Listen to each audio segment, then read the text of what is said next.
눈물은 감정의 표현입니다. 마음이 아프고 슬플 때 자연스럽게 눈물이 나옵니다. 하지만 악어의 눈물도 있습니다. 악어의 눈물은 거짓 눈물입니다. 상대를 속이는 것이고 인정을 받기 위해서 쥐어짜는 눈물입니다. 마음속에 있는 감정과 생각과 상관없이 위선적으로 흘리는 눈물을 악어의 눈물이라 이렇게 이야기를 합니다. 이 영국의 문호였던 셰익스피어가 있지 않습니까? 이제 그분도 우리 정말 잘 알려져 있는 오텔로라고 하는 그런 작품 가운데서도 악어의 눈물이라고 하는 표현을 했습니다. 굉장히 오래됐다는 그런 것이죠. 그 후로도 계속 다른 작품들을 통해서 또 삶 속에서 악어의 눈물은 통용되고 있습니다.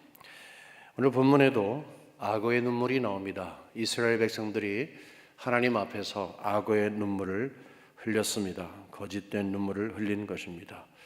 여기 본문 4절과 5절 보면 이런 말씀이 있어요. 여호와의 사자가 이스라엘 모든 자손에게 이 말씀을 이르매 백성이 소리를 높여 운지라. 그러므로 그곳을 이름하여 복임이라 하고 그들이 거기서 여호와께 제사를 드렸더라. 이 본문만 딱 따서 읽으면 굉장히 정상적입니다. 너무너무 은혜스러워요. 하나님의 사자가 왔습니다. 사자는 라이언, 동물을 이야기하는 것이 아니라 메신저, 말씀을 전하는 사람이 온 것입니다. 근데 무슨 말을 전해 들은 다음에 통곡을 하기 시작을 했어요. 어찌할꼬 하며 눈물을 흘렸어요. 이어서 하나님께 제사를 드렸습니다. 이 장소를 복임이라고 꼬집어 이야기하는데, 복임이란 그 장소의 의미가 통곡하는 사람들이라는 것입니다. 생각해 보세요. 하나님의 사자가 와서 말씀을 전했어요. 울었어요. 예배했어요. 얼마나 완벽한 모습입니까? 하지만 그것은 악어의 눈물이었습니다. 문제는 그들이 어떤 말을 들었는지 모르겠지만 마음에도 없는 악어의 눈물을 하나님 앞에 흘렸던 것입니다. 그 무슨 말을 들었는지에 대해서는 바로 앞절 2절과 3절에 기록이 되어 있습니다. 너희는 이 땅의 주민과 언약을 맺지 말며 그들의 제단들을 헐라. 하였거늘 너희가 내 목소리를 듣지 아니하였으니 어찌하여 그리하였느냐. 그러므로 내가 또 말하기를 내가 그들을 너희 앞에서 쫓아내지 아니하리니 그들이 너희 옆구리의 가시가 될 것이며 그들의 신이 너희의 올무가 되리라 하였노라. 잘하는 말씀에 하나님께서는 이스라엘 백성들에게 신신당부를 했어요. 당부라기보다는 명령을 했어요. 거듭했습니다. 너희들이 이제 광야 생활을 마치고 가나안 땅에 들어갈 텐데 거기에 이미 살고 있는 사람들이 있다. 가나안 백성들, 그들과 함께 섞이지 마라. 그들과 함께 절대 섞이지 마라. 구별된 삶을 살라. 너희들은 이미 구별되어 있기 때문에 그들과 다른 삶을 살아야 한다. 내쫓아라. 그리고 내 눈앞에 있는 우상을 헐어라. 아니면 우상을 가까이 하게 될 것이다. 근데 그 말씀을 듣지 않았어요. 그러니까 하나님께서 전달자를 보내서 이것을 지적하시는 거예요. 야, 어떻게 된 거야 너희들? 왜 이렇게 하나님 말씀 안 듣냐? 반복적으로 들었는데, 귀가 따갑도록 들었는데 왜 이렇게 말을 안 들어? 이 말을 한 다음에 이제 끝이야. 너희들 그냥 내버려 두신다고 한다. 큰일 난 거죠. 그 대신 너희들이 그렇게 좋아하는 가나안 땅 그 백성들이 너희 옆구리를 찌르는 가시가 될 거야. 그리고 그들의 신이 너희 목을 누르는 올무가 될 거야. 하나님이 너희를 내버려 두신대. 이 말을 한 거예요. 굉장히 충격적이죠. 이런 날이 오리란 생각을 전혀 못했을 것입니다. 하지만 또 다른 충격은 사실 이 말을 들어서가 아니라 그 말을 전한 사자들이 어디서부터 왔는지를 꼬집어서 얘기해요. 1절에 보게 되면 그들이 길갈로부터 복음으로 왔다 이렇게 출발점을 이야기해요. 이 사자가 왔는데 그냥 하늘에서 내려온 거나 아무 데서나 온 거나 그런 것이 아니라 정확하게 길갈로부터 왔다 이렇게 표현을 합니다. 성경에 만일에 어디서부터 왔다라고 하면은 그만큼 강조가 되는 것이 있습니다. 사실 어디로부터 왔다는 거 출처를 밝히는 것은 성경뿐만이 아니죠. 나름의 의미가 있는 것입니다. 만일 예를 들어서 청와대에서 나왔습니다. 의미가 있어요. IRS에서 왔습니다. 잠깐 뵙시다. FBI에서 왔습니다. 시간 있으세요? 어디서부터 왔다고 하는 그때 탁 오는 그런 감이 있어요. 길갈로부터 왔다라고 하면 이스라엘 백성들에게는 하는 것이 있었습니다. 길갈이라고 하는 것은 이스라엘 백성들이 절대로 잊을 수 없는 곳이에요. 절대로 잊을 수 없는 곳이에요. 여러분 이민 오셨는데 어느 도시에 맨 처음에 정착하셨어요? 저는 시카고에 왔어요. 이스라엘 백성들이 40년의 광야 생활을 다 마치고 요단강을 건너서 가나안 땅에 와서 제일 처음에 발을 디디고 유숙한 곳이 바로 길갈이에요. 그러니까 맨 처음 있었던 추억이 바로 거기 있는 거죠. 자, 시카고 하게 되면은 그 나름대로의 이렇게 정이 생깁니다. 똑같은 거죠. 근데 단순히 맨 처음에 왔던 장소가 길갈이기 때문에 길갈 그것이 아니에요. 길갈에 와서 하나님께서 행하신 여러 가지 일 가운데 두 가지의 굉장히 중요한 것을 반드시 그들이 기억해야 했고 기억하고 있어요. 그것은 새로운 땅에 왔으니까 가나안 땅, 새 땅에 왔으니까 새 마음을 가지고 출발해야 되지 않겠냐라고 하면서 하나님이 기회를 주신 거예요. 마음을 새롭게 한 거예요. 두 가지인데 하나는 자신들이 금방 건너온 그 요단강에 들어가서 커다란 돌을 가져다가 12개를 갖고 지파별로 해서요 이렇게 세웠어요. 본인들이 그걸 지나가면서 보면서 그리고 후손들이 그것을 물을 때마다 하나님이 우리를 인도하셨다라는 것을 기억하게 하는 거예요. 기억하는 거예요. 길갈 하면 하나님을 기억하는 거예요. 구원자이신 하나님을 기억하는 거예요. 그뿐만이 아니에요. 거기에서 할례를 행하게 했어요. 이스라엘 백성들은 원래 할례를 받는 백성 아닙니까? 할례는 하나님의 백성인 것을 이 몸으로 표정으로 삼는 거예요. 근데 그동안에 광야 생활하면서 할례를 받지 못했어요. 그래가지고 길갈에서 할례를 받았어요. 그것은 대단한 축제였어요. 오늘 이렇게 세례를 받고 또 입교를 하는 그 이상으로 축제를 하는 거예요. 하나님은 나의 하나님이시고 우리는 하나님의 백성입니다라는 그 언약의 관계를 확인하는 거예요. 그 관계를 가지고 새 땅에 들어왔으니 새로운 마음으로 새로운 각오로 출발하자 이 말을 한 거예요. 길갈 하면 하나님 앞에 헌신되고 하나님 앞에 이제 우리는 제대로 살겠습니다. 하나님이 우리를 도와주셔서 감사합니다. 하나님이 은혜를 베풀어 주셔서 감사합니다. 이제 하나님의 백성답게 살겠습니다. 하나님께서 베풀어 주시는 그 은혜를 지금까지 기억하고 앞으로도 계속하여 기억하여서 이제 말씀을 청종하며 백성답게 살겠습니다. 서원을 한 곳이에요. 근데 길갈에서부터 온 사람이 이야기하는 거예요. 하나님이 너희들 내버려 둔대. 왜 이렇게 말을 안 듣니? 너희를 내버려 둘 거야. 그들이 너희들에게 가시가 되고 그들의 신이 올무가 될 거야. 이 말을 들은 다음에 충격을 받은 거예요. 아이쿠나. 눈물을 흘렸습니다. 예배를 흘렸습니다. 하지만 문제는 그 눈물은 악어의 눈물이었습니다. 거짓이었습니다. 하나님이 보시는 것은 상한 심령이었을 것입니다. 그 말을 듣고 제대로 반응해야 할 것은 무엇입니까? 근데 그것을 하지 못했다는 거예요. 그 악어의 눈물은 절대로 자복하고 회개하면서 흘리는 뜨거운 눈물이 아니었던 거예요. 하나님, 지금까지 하나님을 철저하게 믿지 못한 거 죄송합니다 라고 하면서 이제는 그렇게 하겠습니다라고 하는 결단의 눈물을 흘린 거 아니에요. 그들이 흘렸던 눈물은 연민의 눈물이었습니다. 지금까지 하나님이 도와주셔갖고 먹고 살고 지금까지 다 왔는데 어떻게 하지? 불쌍해지는 거예요. 어떻게 하지? 그들이 우리를 찌른데 그들의 신이 우리를 올무가 된대. 어떻게 하지? 그냥 자기가 불쌍한 거예요. 우리는 가끔 하나님 앞에 눈물을 흘리지만 악어의 눈물일 수가 있습니다. 악어의 눈물이 아닌 것은, 진정한 눈물은 마음으로부터 나오는 것이지요. 하나님의 은혜를 기억하는데 너무너무 감사해.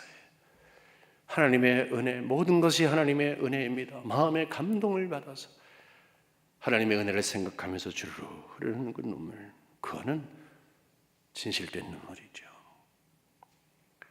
어느 날 말씀을 받았는데 말씀대로 살지 못하는 내 자신을 발견하는 거예요. 가슴을 찢으며 하나님 죄송합니다. 이제 말씀대로 살겠습니다.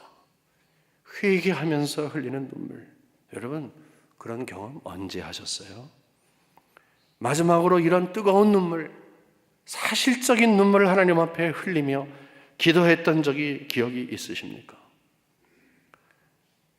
하나님께 기쁨 돼야 되는데 기쁨 드리진 못할지언정 근심거리가 되고 아픔이 되어서 하나님, 저 때문에 손해 많으시지요? 죄송합니다. 하나님의 자녀답게 영광스럽게 살지 못하는 것 죄송합니다. 이것 때문에 가슴 아파하면서 가슴을 치면서 하나님 앞에 울며 기도했던 경험이 언제이세요? 하지만 우리는 너무 잘 울어. 어느 때 일이 잘 풀리지 않을 때, 골방에 가서 우는 것도 아니고 사람들한테 보이기 위해서 펑펑거리며 징징대며 악어의 눈물을 흘려요. 자기 삶에 가시가 있고 올무가 있는 것이 너무너무 비참해 보이는 거야. 자신의 처지가 너무너무 불쌍해 보이는 거야. 하나님께서 그를 바라보시고 나를 바라보시는 눈이 어떠한 것에 대해서는 전혀 상관하지 아니하고, 내가 나를 바라보니까 너무 애절해, 너무 안 됐어, 누구나 도와줄 사람 없어요? 그리고 하나님 도와줄 수 없어요? 한탄과 넋두리를 하면서 우는 모습, 악어의 눈물은 하나님이 알고 계십니다. 악어의 눈물과 대조가 되는 것은 양의 눈물입니다. 양의 눈물을 소개하겠습니다. 동물도 눈물샘이 있다고 하죠. 그래서 슬플 때 눈물을 흘립니다. 저희 집에 키웠던 강아지도요, 울더라고요. 전문가들에 의하면 양들도 운대요. 눈물을 흘린대요. 근데 그 가운데서는 옆에 있었던 사랑하는 친구나 또는 가족이 보이지 않을 때 어떻게 된 거지? 궁금해가지고 그것 때문에 운대요. 진짜 눈물이죠. 누구에게 보이기 위해서 가식적으로 흘리는 거 아니에요. 누구의 마음을 얻기 위해서 일부러 흘리는 그런 눈물 아니에요. 악어의 눈물 아니에요. 그거는 진실된 눈물이에요. 하지만 제가 소개하려고 하는 그 양은 동물이 아니라 우리 예수님입니다. 요한복음 1장에 보게 되면은 세례 요한이 예수님을 향해서 이렇게 외칩니다. 보라, 보라, 세상 죄를 지고 가는 하나님의 어린 양이로다. 사람들은 그냥 젊은 청년으로 봤지만 영의 눈이 떠지게 되니까 예수님을 어린 양으로 봤어요. 그 다음날 예수님 나오는 걸 보고 또 외쳤어요. 보라, 하나님의 어린 양이로다. 아무리 봐도 예수님은 하나님의 어린 양이라는 거예요. 예수님은 하나님의 어린 양입니다. 근데 그 어린 양이 눈물을 흘리셨어요. 성경에 기록된 것 외에도 얼마나 많이 우셨겠습니까? 많은 성경에 자명하게 기록된 세 부분이 있습니다. 요한복음 11장에 보게 되면은 예수님께서 나사로의 무덤 앞에서 우십니다. 나사로, 마리아, 마르다 3남매가 함께 살아가는데 오라버니를 잃었어요. 얼마나 슬퍼요. 그 가운데 많은 사람들과 함께 예수님이 우셨어요. 죄로 인해서 죽을 수밖에 없는 인생, 죽은 사람을 먼저 보내며 우는 인생을 하나님이 예수님의 그 마음속에 극렬한 마음을 주셔서 함께 우신 것입니다. 누가복음 19장에 보게 되면 예수님께서 예루살렘 성을 바라보시면서 우셨어요. 그때가 한 30년, AD 30년 정도라고 하면 여러분이 아시는 것처럼 예루살렘 성은 70년에 망합니다. 로마 병에 의해서 그 화려하고 아름답고 영적인 중심이었던 예루살렘 성이 이제 정복을 당하게 됐죠. 예수님은 그것을 바라보시는 거예요. 그래서 우셨어요. 하나님께서 예루살렘을 통해서 행하신 일이 어떤 것인데, 영광을 받으신 것, 제사를 받으신 것이 어떠한 것인데 마음 아파하신 것입니다. 이 두 가지뿐만이 아니라 이제 세 번째 것은요, 예수님께서 특별히 십자가 지시기 전에 우신 것인데, 그 모습에 대해서 히브리서 5장 7절에 이렇게 기록을 하고 있습니다. 그는 육체에 계실 때 자기를 죽음에서 능히 구원하실 이에게 심한 통곡과 눈물로 간구와 소원을 올렸고, 예수님께서 기도하시면서 통곡을 하셨대요. 그냥 눈물 쭉쭉 짜내는 게 아니라 통곡 아시잖아요. 엉엉대고 우시는 거죠. 그리고 눈물을 흘리셨대요. 예수님께서 십자가를 지시기 전에 겟세마네 동산에서 이 쓴 잔을 내게 옮겨 주시옵소서 기도했어요. 우리가 잘 아는 내용이에요. 근데 그때 예수님께서 형식적으로 기도한 게 아니죠. 마음속에 있는 것을 다 쏟아놓으면서, 비록 나를 살리실 하나님이시지만 그 하나님께 마음에 있는 아픔과 마음에 있는 고통과 고민을 다 쏟아 놓으신 거죠. 통곡하셨어요. 우리는 오해할 수가 있습니다. 예수님 혹시 겁장이 아니야? 한 번 죽는 건데 사나이가. 예수님께서 죽음을 피하고 싶은 것은 사실이었지만 죽음 때문에 그 길을 걸어가지 않겠다고 강하게 거부했던 것을 아닌 것은 우리는 알고 있습니다. 왜냐하면 감정적인 호소 이상의 것이 있었기 때문에 그렇습니다. 여러분, 예수님이 이렇게 통곡을 하시면서 우신 모습은요, 예수님의 모습이 아니에요. 원래는 그게 원래 우리의 모습이에요. 그 어린 양이 통곡하시며 눈물을 흘리시는 그 모습은 원래 우리가 통곡해야 하고 우리가 울어야 할 그 모습을 우리에게 알려주시는 거예요. 예수님은 우리의 죄를 위해 죽으셨습니다. 예수님은 죄가 없으시잖아요. 근데 우리의 죄를 짊어지시는 거예요.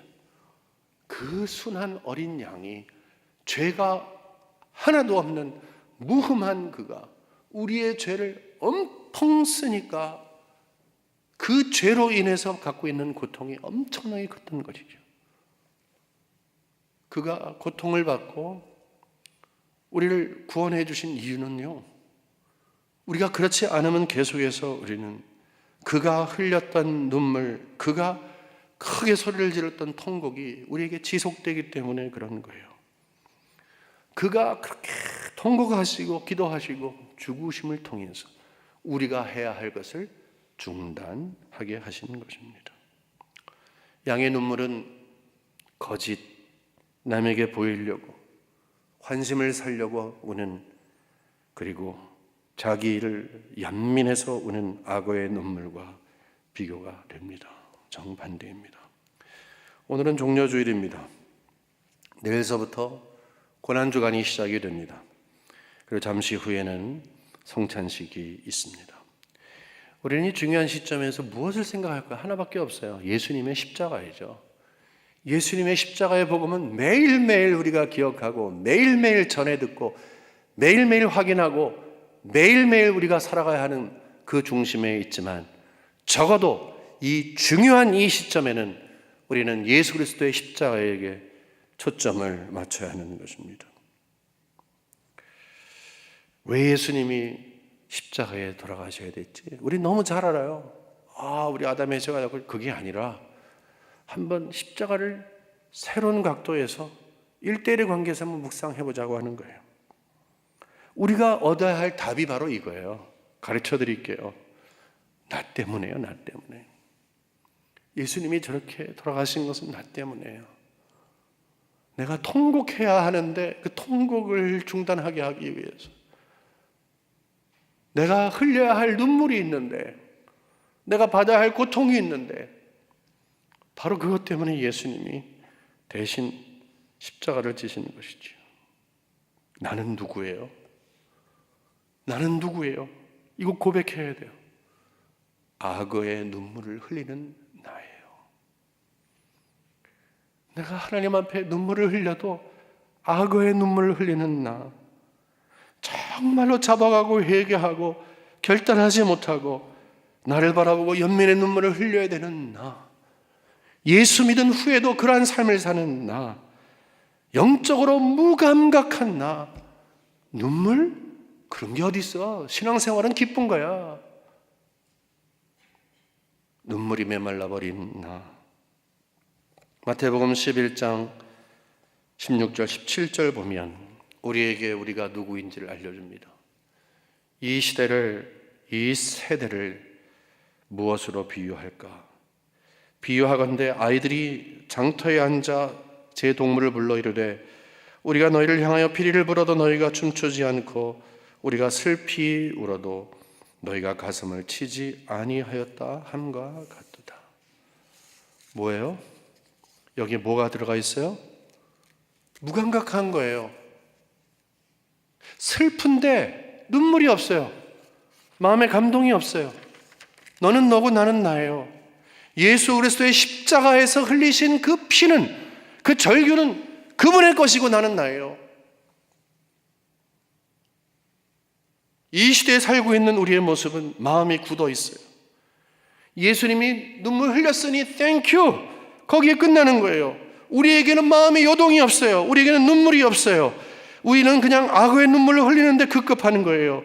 나에게 유익이 있으면 웃고 그렇지 않으면 통곡하는 이 시대인 것입니다. 바로 이러한 나, 악어의 눈물이 진실된 것으로 스스로 속아 있는 나, 정말로 예수가 그리하셨던 것처럼 뜨거운 양의 눈물을 흘릴 수 없는 나를 고치기 위해서 예수님이 십자가에 달려 돌아가시는 거예요. 여러분, 그러므로 오늘 우리 성찬을 받으면서 한 주간 동안 고난주간을 우리가 경험하면서 우리는 적어도 이 두 가지를 묵상해야 합니다. 나를 위해 흘리신 예수님의 뜨거운 눈물을 묵상해야 합니다. 예수님이 흘리신 그 양의 눈물, 감각이 없이 굳어진 우리의 양심, 감각이 없이 메말른 우리의 마음, 예수가 흘리신 그 뜨거운 눈물이 묵상이 될 때 봄날과 같이 포근해지고 부드러워지는 거예요. 그리고 우리는 예수께서 절규하신 그 통곡에 귀를 기울여야 해요. 묵상해야 하는 거예요. 내가 저 자리에 있어야 하는데 바로 거기에서 나를 새롭게 하기 위해서 희생하신 예수 그리스도가 발견되는 거예요. 그것이 은혜이죠. 은혜의 새 출발을 할 수 있게 되는 것이죠. 이사야서 53장 5절 말씀 한 절 여러분과 나누고 말씀 맺겠습니다. 이사야서 53장입니다. 그가 찔림은 우리의 허물 때문이요 그가 상함은 우리의 죄악 때문이다. 그가 징계를 받음으로 우리가 평화를 누리고 그가 채찍에 맞음으로 우리는 나음을 받았도다. 하나님 아버지,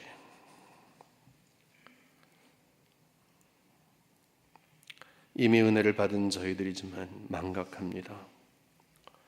이스라엘 백성들이 아무리 그럴 일이 있을까, 하나님은 절대 나를 안 버려 라는 생각 가운데에서 자기의 소견대로 살다가 충격적인 말을 전해들은 후에 그들은 악어의 눈물을 흘렸습니다. 그것이 우리의 모습입니다. 예수님의 십자가를 묵상합니다. 그가 흘리신 뜨거운 눈물, 그가 절규로 하나님 앞에 드렸던 그 통곡을 기억합니다. 바로 그것 때문에 우리가 평화를 누리고 낫게 되었습니다. 오늘 계속하여 저희들이 십자가를 묵상할 때에 이 십자가를 의미 없이 생각하지 않게 하시고, 나는 악어의 눈물을 흘리는 자인데 내 눈에서도 뜨거운 양의 눈물을 흘리기를 원합니다. 하나님 앞에 간절한 마음을 가지고 굳어져 있고 무감각해져 있는 우리의 가슴을 따뜻하게 기경하시고 새롭게 하시는 하나님의 은혜를 체험하는 귀한 시간이 될 수 있도록 함께 하여 주시옵소서. 예수님의 이름으로 감사하며 기도 올리옵나이다. 아멘. 찬송하시겠습니다.